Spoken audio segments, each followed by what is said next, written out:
It certainly is a pleasure. It's each and every one who come out to worship the Lord in spirit and in truth this morning. If you will, everybody turn with me to Luke, the 14th chapter. We'll start the lesson off there. We're going to look at this one. And like always, we're going to have several scriptures we can look at. So hope you can follow along with me. Maybe go to the old Bible a little bit and look at some things in there.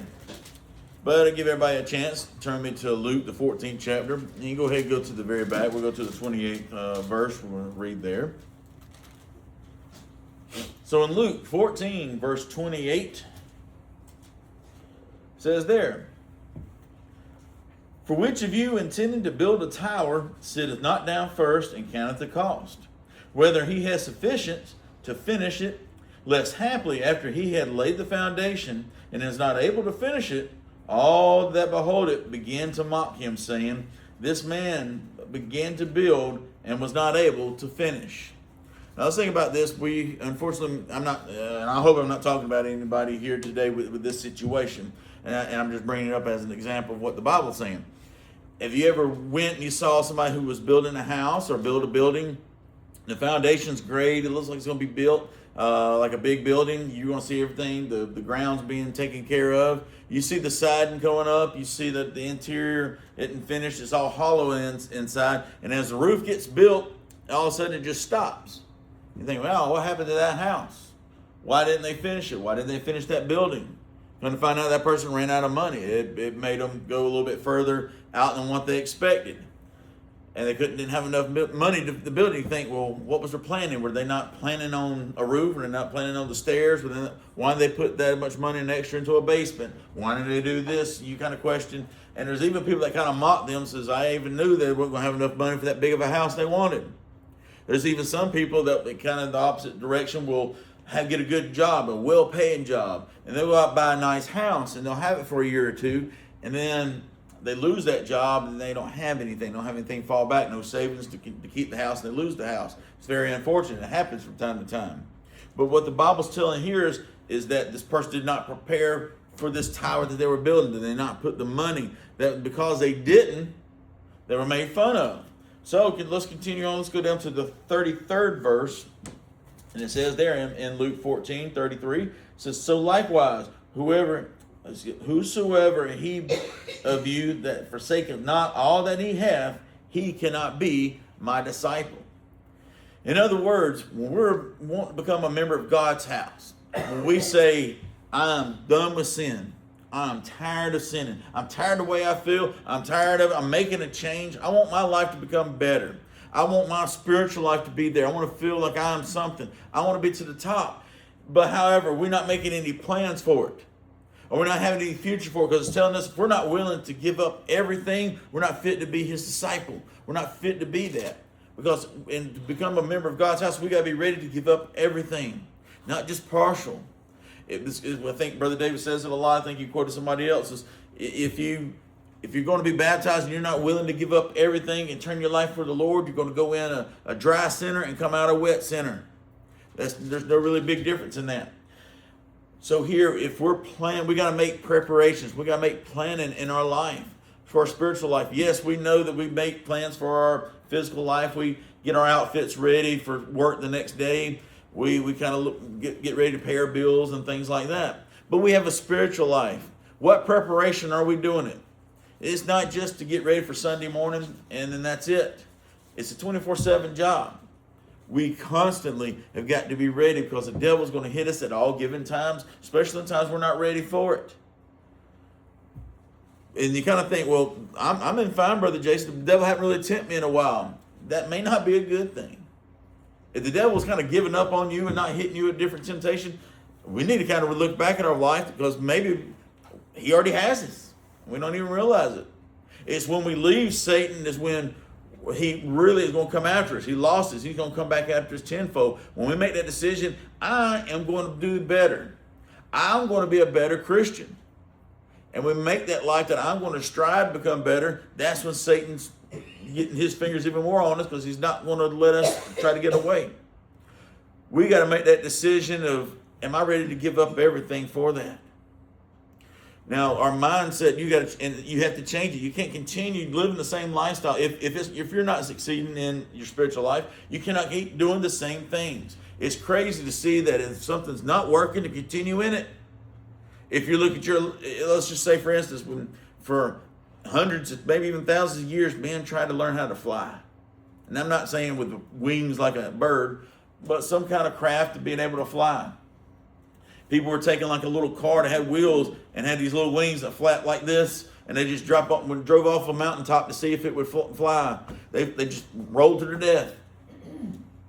It'd be unwise to sit there and look at that and say, you know what? I bet you I can flap my wings harder than he can. Let me try that. And then people just keep going off the cliff and dying. Eventually you'll learn to say, okay, that's not right. There's no success in that. I need to find something different. What did they do that failed that I can make different, that I can be better at? You can't keep doing the same thing expecting different results. So therefore, as a Christian, you've got to constantly learn. You're going to make mistakes as you go. You may be like that, and you may be that person that by losing their house by something you didn't see, you may lose that job, and you lose the house, and people are going to make fun of you. But you got to willing to put that to the side, because you're going to fail as a Christian too. And when you do, people are going to make fun of you. See, there's that person who likes to preach that they're holier than everybody else. Look at their failure. And as human beings, we love to make fun of other people's failures. We love to see when people do wrong, you get the aha moment because it makes you feel better about your own self. I heard somebody say this a lot, and I really like the saying was, if I can blow out your candle and make my candle appear to burn brighter. We hope for people's failure to make ourselves look better, makes us feel better. But it all goes back to the old saying of crabs in a bucket. You put a bunch of crabs in a bucket. A lot of us have probably been to the beach and picked up crabs, at night, love searching for them and put them in there. But what happens if you get a bunch of them? They just kind of crawl on top of one another. And as one is starting to crawl out of the bucket and trying to get to the very top to escape, another crab will grab him and pull him back down. They will not allow each other to escape the bucket. And it's unfortunate, humans are the same way. Let's go into a financial situation with our physical life. If you look at your finances, and trust me, I'm not giving nobody no financial advice, because I'll be the last one you need to listen to. But if you're around people that are bringing you down, whether it's financial, whether it's just your physical life, whatever the case may be, you want to come here, and you're here at this point, you need to surround your circle with people that are up here. Because if you're still focusing with the people here, you will have that mentality. And as you go to leave, they're going to bring you back down. You cannot carry those along with you. But what you can do is leave those. And you see like those crabs at the top of the bucket. You can crawl out and get to the top. However, do you leave them there? Just forget about your friends, forget about your loved ones? No. You're there to reach your hand out to help them along the way. But the problem is, too many times, they don't want to crawl their way to hand up to you, to reach their hand to you. They want you to come down there and get them and bring them up. As Christians, it's the same way. We cannot bring ourselves down. Like this, the Bible says there in 33rd verse, so likewise whosoever he be of you, forsaking not all that he hath, cannot be my disciple. If we're not willing to give up everything for him, we cannot be his disciple. Because God gave up his son to die for us.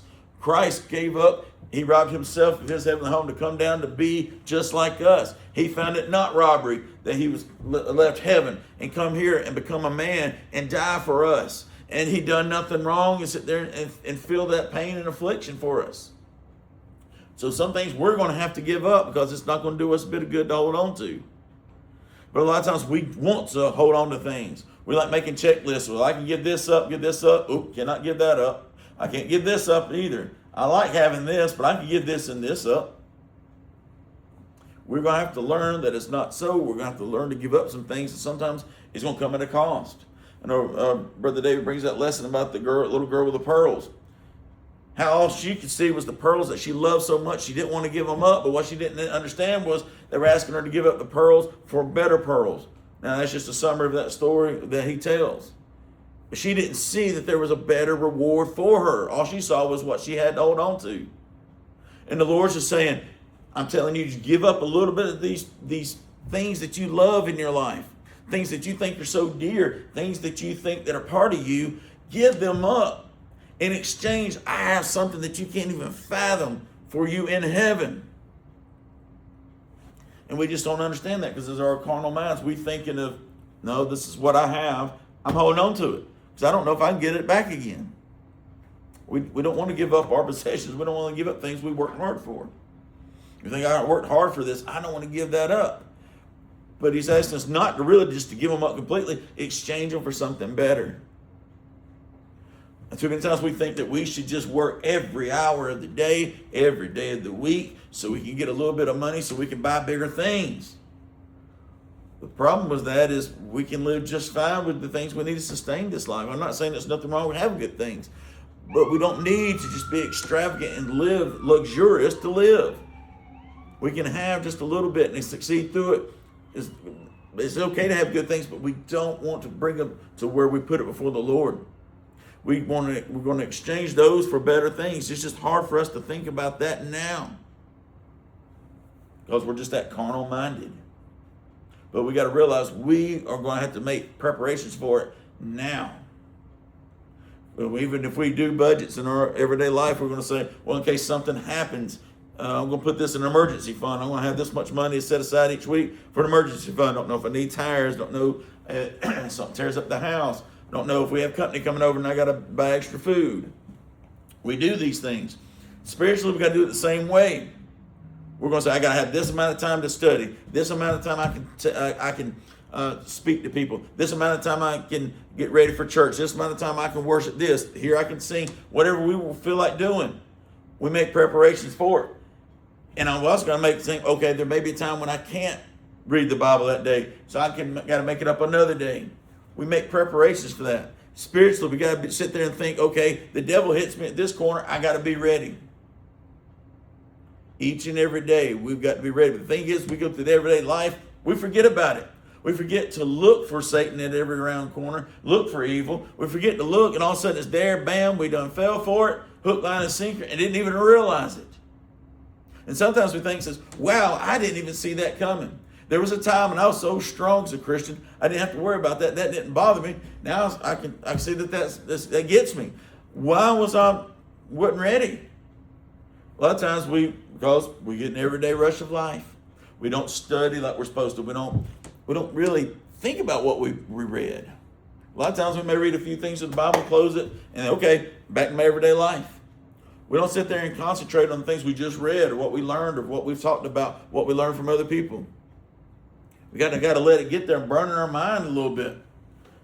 Because a lot of times we'll read it and say, yeah, that was good. And then the next day say, what was it I read again? It was so good and I can't remember what I just read. It's kind of like when you come to church and you say, yeah, preacher had a good lesson. Then you talk to somebody and say, did you have a good service? Yeah. Well, what did he preach about? And you kind of think, I can't remember what the lesson was about. It kind of gets you, well, it must not have been too good. You didn't get anything out of it. You just knew it was good.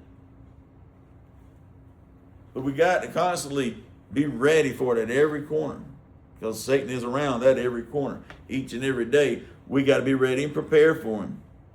We know about the sower where you can look back in Luke when you're there, the 8th chapter, it's 5 through 15. We won't read it today. But it's about a sower, a guy who throws seeds. And, he threw some among rocks. And, of course, if you take seeds, you're not going to plant anything. If you want a garden, you're not going to take the seed and you're not going to throw it on a bunch of rocks because it's just going to kind of choke out. There's no good ground for it there's not no rich soil for it to get into. It's not going to grow and prosper. Some you throw it around here, you don't take care of it, thorns get around it, choke it to death. But some that you sit there and you put on good ground and you take your time, you take effort, and you can get the crop to grow.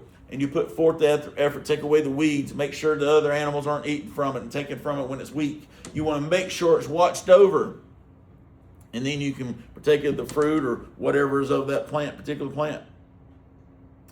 And then when you eat of it, you feel good. Hey, I helped to grow that. That was part of my hard work. That's your spiritual life. You constantly check it. Make sure there's no weeds growing in it. You make sure there's no briars around it to wrap around it. I don't know if you've ever dug up a briar before. You pick it up around something, and you pull, and you just sit there and watch it. And you're like, oh my goodness, how far is this? You may even be entwined, going in circles, and you pull out that humongous root of that briar. You think, my goodness, this thing was buried deep. I didn't know it was even here. A lot of times when that sin hits us, it's deeply rooted in something. We just didn't see it. We didn't know it was there. That's why we got to constantly make sure our spiritual life is not like that. That it is in good ground, solid ground, that we're giving it nurture, we're giving it love and attention, that our spiritual lives ourselves can be better. We will make preparations for it. A lot of times we say, I don't have time, Brother Jason. You have to make time. Make time for yourself. Now, you ladies, I got to give you props on this, but at the same time, I'll give you a warning, especially those when you become mothers. You spend so much time worrying about everybody else. You do not put time for your own health. You sacrifice it for the health of others, but you have got to take time for yourself so you can help others. It's the same thing if you've ever been in an airplane. The first thing they tell you, the cabin pressure drops, your oxygen mask comes down. Put one on you first and then assist others. But the problem is, ladies, if that oxygen drops, first thing you're going to do is put the oxygen on your kids, aren't you? You're not even going to be able to do yourself. You got to learn to do yourself first before you help others. And it's not just ladies too. Spiritual alone, men, we got to take care of ourselves before we can take care of somebody else. We got to be on that spiritual level so we can help others. A lot of times it's easy for us to find problems everybody else has. Say, yeah, that person needs to tighten up here. They need to get this out of their life. This is what's bringing them down. But we don't look inward and say, I need to get this out of my life to be an example for them, to bring them up along the way with me. We got to make preparations for that. Because if we don't have any preparations, when things actually hit us, we're going to have no plan whatsoever. Why do you think they say, if there's at your company, if it's a big building, let's practice a fire drill. When you're at school, let's practice a fire drill. Because if you didn't practice it and make a plan to get out safely and on time, it's a panic and everybody's climbing one another. And it's just everybody's pushed into one door, not anybody is leaving. There's no preparation in that, only panic. Is your spiritual life this morning panic or is it planned? It's always good whenever everything's going good, but God is going to allow things to happen. It says in the Bible, He doesn't put temptation on us, but He allows it to happen. So when it does, He's doing it to prove us. You can look at Deuteronomy 13:3. God allows these things to prove you. Sometimes you need to see the strength within you that you can make it through. Sometimes you're going to be forced to see how good you really are. We hated in school when you got there to class, you were feeling good. The teacher says, okay, pop quiz, and throws the quiz down like you think, whoa, I'm not prepared. It scares you to death. You hate that. As soon as they say pop test, the whole class, oh. You don't want to go through that because you don't know it. You think, this is stupid. I don't know what I know. You sit there and you're upset. And you got to sit there and you got to go through just to see. But the thing is, you see how bad you are in something. You think, wow, I wasn't prepared. I hadn't studied like I was supposed to. I didn't know we had a test today. I didn't study for it. I made a 57. Instead, you need to look at it and says, okay, they got me. I wasn't prepared. I didn't know what this was. I didn't know what this was. Okay, I didn't know what this was, but I didn't know what this and this were. So let me study the things I don't know. So therefore, when it comes to real test, I can ace it. A lot of times we just look at a pop test. This teacher hates my guts. What kind of person is he? He doesn't want me to succeed. She wants me to fail. But instead, a pop test was to see how good you were at. Things happen like that in our life. Things are going to happen to us, and we're going to have these pop tests, just analogy. You're going to have things in your life to see if you're strong in it. And you're going to be able to find out, am I strong here? Do I need an improvement here? So don't get mad at God when something goes in your life to prove you. Think that He thinks so much of me, He's allowed something to happen that I can prove myself to me that I am strong enough to go through it. Or, I'm not as strong as I think I am. I need to get better. I thought I could handle that if that ever come to me, but I didn't. Turn me to Romans, the 6th chapter. Romans 6, verse 3.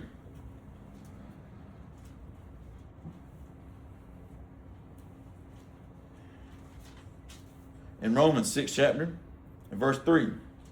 We're going to read a little bit here, so bear with me. In Romans 6 verse 3, know ye not, so many of us were baptized into Jesus Christ, were baptized into his death. Therefore we are buried with him by baptism into death, that like as Christ was raised up from the dead, the glory of the Father, even so we should all walk in the newness of life. For if we've been planted together in the likeness of his death, we shall also be in the likeness of his resurrection. Knowing this, that our old man is crucified with him, that the body of sin might be destroyed, that henceforth we should not serve sin. For he that is dead is freed from sin. Now let's stop right there. It says, he that is dead is freed from sin. You think when we're buried with him in baptism, come up a new creature? Well, we are changed. We still look the same. Maybe a little wet, that's about the difference. Spiritually, it's a rebirth. It's you regrowing, and now you're free of sin. It's when we aren't as strong, we're backslide, that's when it gets us. When we are baptized, we come up, we feel better, we feel different. We know that everybody's looking at us differently. Now, like I said, if you didn't prepare in your mind to become better, you went into a dry center, you're going to come out a wet center. But if you know that you're doing wrong, and you know that this 5 steps we talk about here to salvation, our plan of salvation, when we do these things, we are changed in our mind. We want to do better. We know we're free from sin. And we know if something happened at that time, we know heaven is ours. Even Satan tries to come to us that we are so built up with strength that we're like, no, you're not going to get me today, Satan. I got too much of the Lord in me today. But the Satan's smart. He's going to sit back and says, okay, you have your little bit of time. I'm coming at you when you're weak. But when we do get weak, that's when it seems like we are just pounded with constant pressure from sin, and knocks on that door. We got to continue to fight. Let's keep reading on. I forgot where I was. 8th verse. Now, if we be dead with Christ, we believe that we should also live with him, knowing that Christ, being raised from the dead, dieth no more. Death hath no more dominion over him. For in that once he died unto sin once. But in that he liveth unto God. Likewise reckon you yourselves to be dead indeed unto sin, but alive unto God through Jesus Christ our Lord. Now this right here, I really love this scripture right here, the 12th verse. Let not sin therefore reign in your mortal body, that you should obey it in the lusts thereof. Get sin out of our lives. As men, I can speak for men right here. We hate to be told what to do. We hate somebody to have control over us. We hate for a cop to pull us over and say, I need to see your driver's license. Like, no, you don't. Just go down the road and bother somebody else. You don't need to see me. We don't like to be told what to do. We don't like having a boss telling us what to do. And unless you're Elon Musk, pretty much here, everybody has a boss. I don't care if you are a boss, you've got somebody to answer to. We don't like somebody telling us what to do. I'm doing just fine. I wish they'd go back to corporate and mind their own business. I'm fine. Leave me alone. We don't like that. But buddy, when it comes to lusts, when it comes to drunkenness, when it comes to things we want, pride of life, we listen to that, don't we? When sin is right there pounding on us, like, yeah, what you got to sell today? It's in us and it's wrapped in us and it's controlling us. Oh, we're going to allow it to rain. When it says rain, it's not talking about water out of the sky. It's talking about control. What a king would have over you, reign over. That sin reigns over you and leads you and guides you. You're that blind guide. How are you supposed to lead other people if you yourself are wrapped up in sin and can't see right yourself? Last thing you need is have that person there for you. We wouldn't trust that person, would we? I mean, it kind of goes back. I think I said the story many times. I'll say it again. But the best lesson I can give, I was working in Atlanta Federal Prison. We were doing some heating and air remodel in it. And there was another guy that was with me, my apprentice, and there just happened to be an inmate nearby, and they were talking. And he walked by and said, wow, he said, that guy told me everything I need to know about how to rob a bank. I just kind of laughed and said, that's the last person you need to be getting advice from. He's in here. Apparently he's not good at his job. Apparently he needs to get another profession. You don't need to listen to him. Therefore, if we're going to lead people, whether it's in this pulpit, whether it's your family, or whether it's in your life and you're walking and you're leading people to Christ, if you're not walking plain sighted can see, if you have sin that's guiding you, you're doing wrong. I'm doing wrong. Because there may be a sin there. Let's just say if it's, I love just saying red shirt because it's just something generic. I know everybody probably gets on the nerve. But if I'm telling you it's wrong to wear a red shirt, but on the weekends I wear them because I like them, you're going to say, well, why is it okay for him to do it, but not me? I'm not going to listen to him. I'm going to get up here and I may not even preach about it and leave that whole part off because I know it affects me. If it was a sin to wear a red shirt and I like wearing them, I'm not going to preach it, am I? Because I'm not going to preach it because it affects me. It's what I like to do. So therefore, I'm robbing people of the chance of hearing the true gospel because I didn't preach the whole thing. I left part of it out. That's why, now, I'm sure Brother David get up here in agreement. Are we sinless perfect? No. Anybody who leads or a leader in God's house, or if we're leading in our lives and leading people to others, we are going to sin, but we can't let that sin stay. We can't let it reign over us. We're not perfect. Brother David says it a lot about men with clay feet.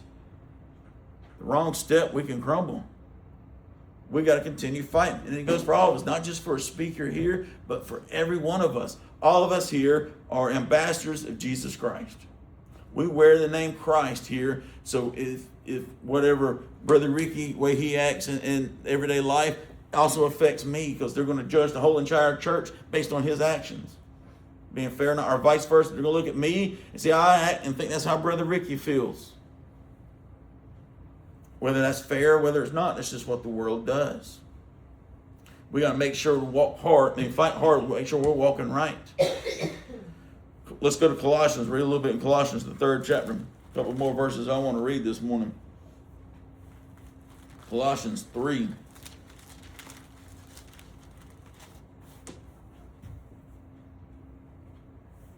Colossians 3 and verse 1. It says there, if ye then be risen with Christ, seek those things which are above, where Christ sitteth on the right hand of God. Like the crabs in the bucket, are we seeking things above, or we would rather be down here in the dumps with everyone else? All those other who are sinning and that like mind. If we don't change our mind, we will stay in that bottom of that bucket forever, and we'll never be able to leave because they'll continue to pull us down. Instead, we need to look above those people who have succeeded and start climbing to them, because they'll be there ready to pull us up as well. This church has been around for a long time. I think roughly 120-something years. This congregation, going back to old Union City days. We've had plenty of people to look up to in our life. We've had plenty of people that are no longer here that we can think how they would have acted, how they would have controlled, how they would have done things, how they would have interacted with other people. We had those elderly women who hurt just to get in the car to come on a Wednesday night service for an hour. We had these men who were rough shape, who get up here to their last breath would preach if they could, so they were physically unable to do so. We had those examples.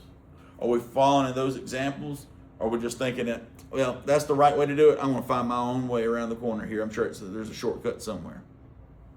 It's not. We follow those examples. Let's continue reading on in Colossians 3, 2nd verse. Set your affection on things above, not on things of this earth.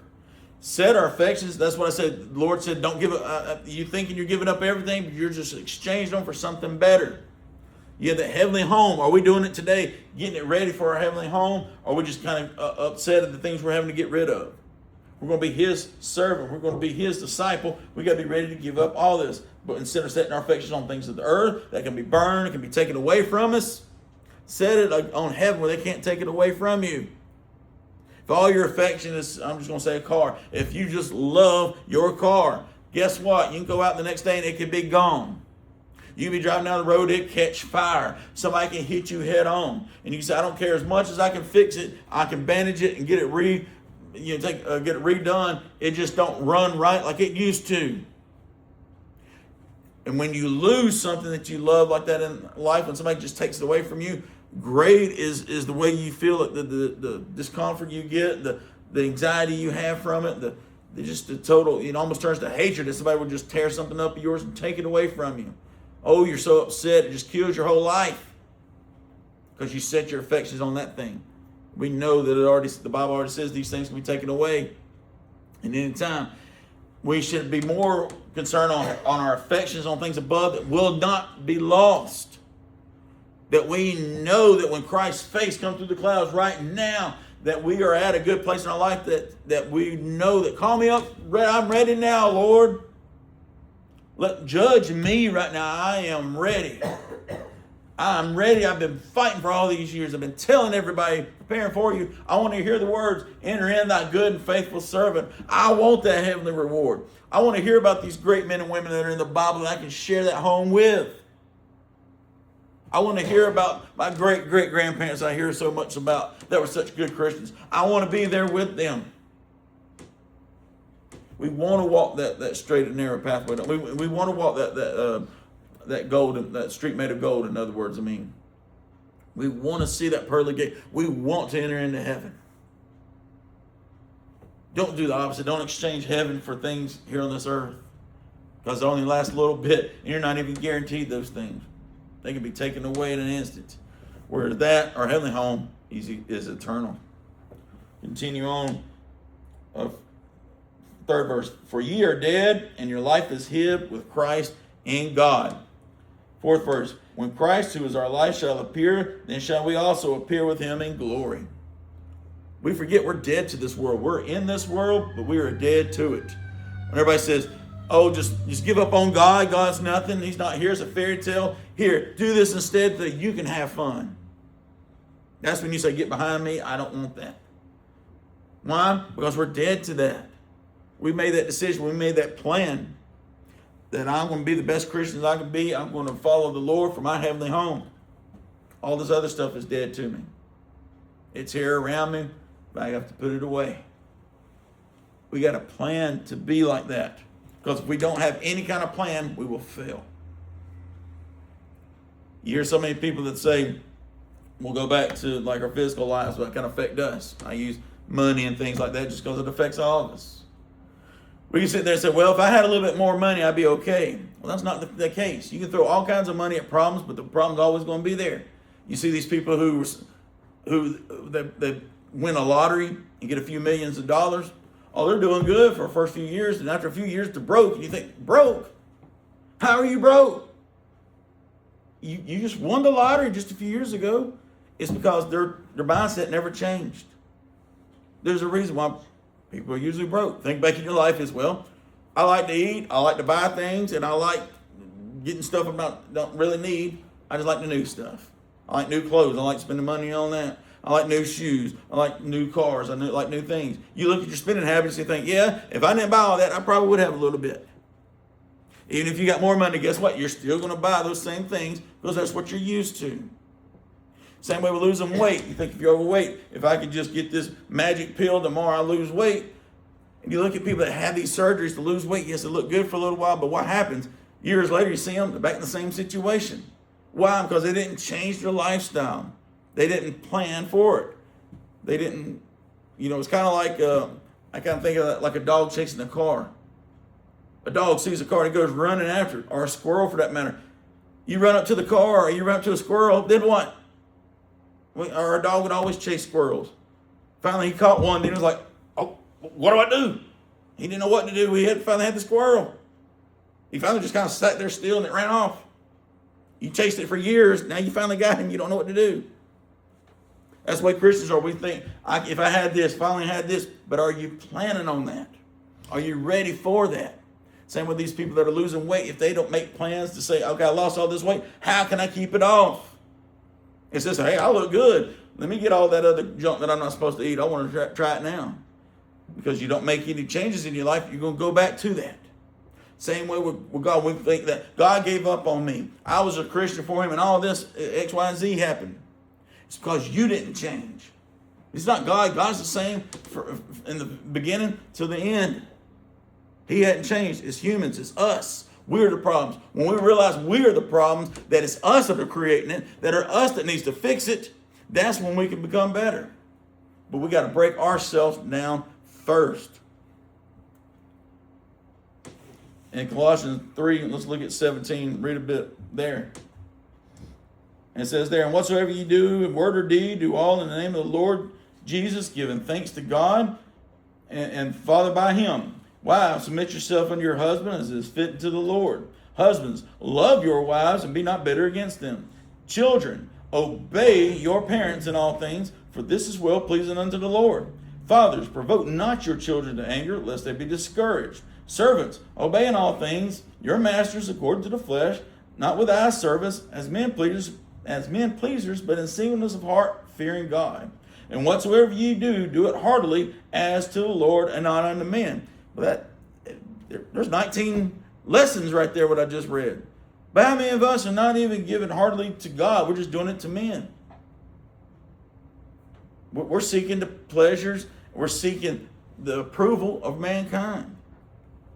Let's continue reading there. 24th verse. Knowing that of the Lord ye shall receive the reward of the inheritance, for ye serve the Lord Christ. But he that doeth wrong shall receive the wrong which he hath done, and there is no respect of persons. It's plain and simple. You will receive the reward of what you've done wrong. In other words, if I do something wrong, Brother David will not have to answer for it at come judgment day. I will. For whatever I've done, I will have to answer for. Whatever wrong is wrong's coming on me. I deserve it. If I've done wrong, we think, well, the Lord don't like me. I know I'm out there doing wrong, but all this bad stuff happening to me, I'm going to blame God. No, learn to blame yourself. Learn to fix it yourself. That's what we have to do. It's kind of like I like the little saying I saw one time. It says, I may not be rich, but I make sure to get up and go to work every day to make sure I'm not broke. It's small steps. You're not going to become baptized and be the greatest Christian this world has ever seen. You can't even judge your spiritual life based on the person next to you. You have constantly got to improve what you can control.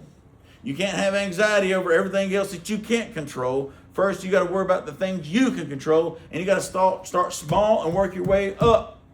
Nobody who's ever ran a marathon just woke up one morning and says, okay, I'm going to go run 26 point something another miles because I feel like it. No, it took a little bit of training. Are we ready to put that work in today? In that 23rd verse where it says, or the 24th,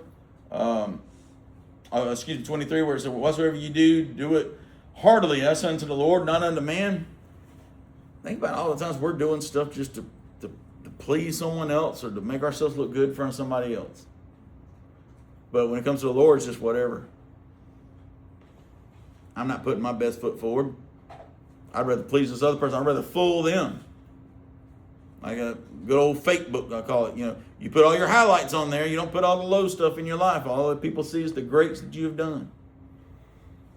And you probably look at your friends list. You think, man, this person is always going on trips. They're always getting the newest things. They're always getting this. But you go behind the scenes, and it's just horrible. All they're putting is their highlights. You take any athlete in the world and look at their highlights, and you think, wow, that person must be a terrific player. Then you watch them play, and like, that tape lied. They're not as good as they look like on TV. And you see Hollywood, how fake people are just by their face. And you start seeing what people look like without makeup, without plastic surgeries, without all this. You're thinking it's just a book, cover of a book. You know, when you pull it back, you're going to reveal what they really are. Don't be like that. Be the one on the outside that people can read, because that's what they're going to trust. Once you lose people's trust, you'll never get it back again. And if you do, it'll take years before you could ever get it back. You can never, like the old Head and Shoulders commercial, you never get a second chance to make a first impression. What kind of impression are we making for God today for other people to see? I got a couple more. Turn me to 1 Peter 5. I'll start bringing my remarks to a close. 1 Peter 5.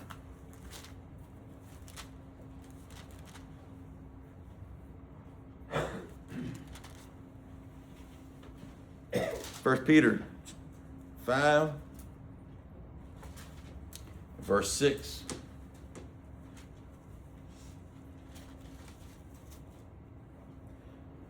This very first line is all of us right here this morning, what we need to do. I don't care if you're the best Christian in the world, Do not forget the very first line of the 6th verse.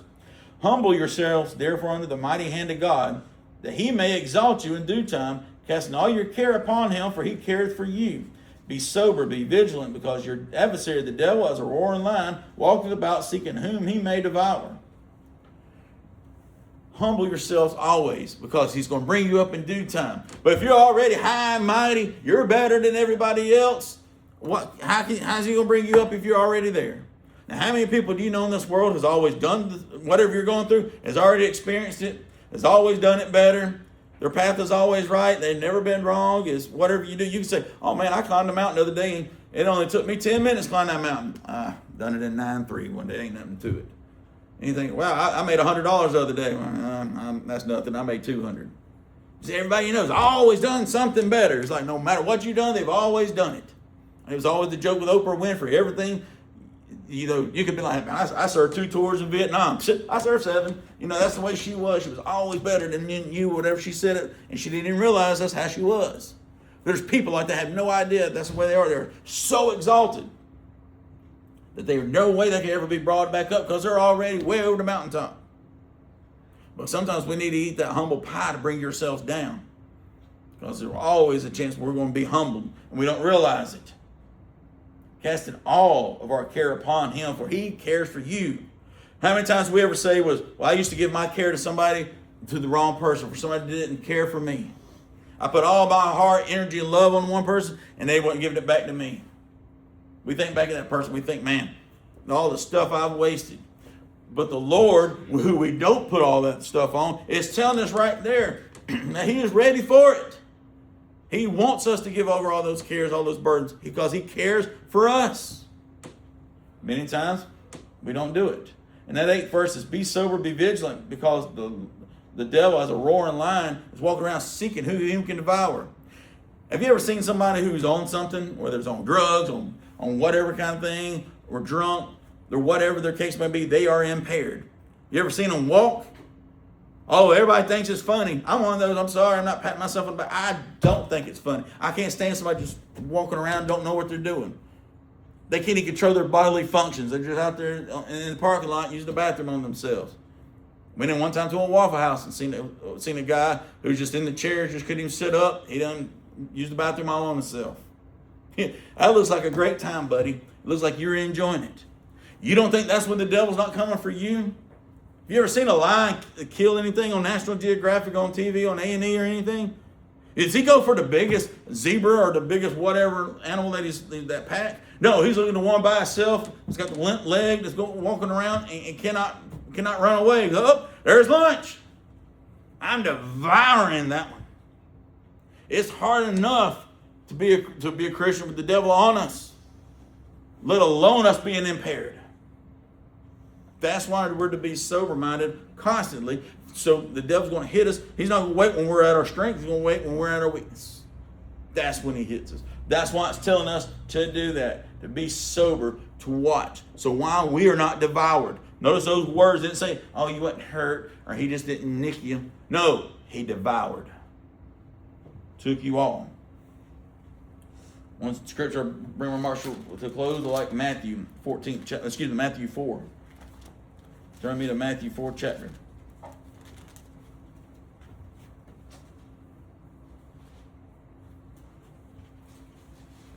In Matthew 4:19, it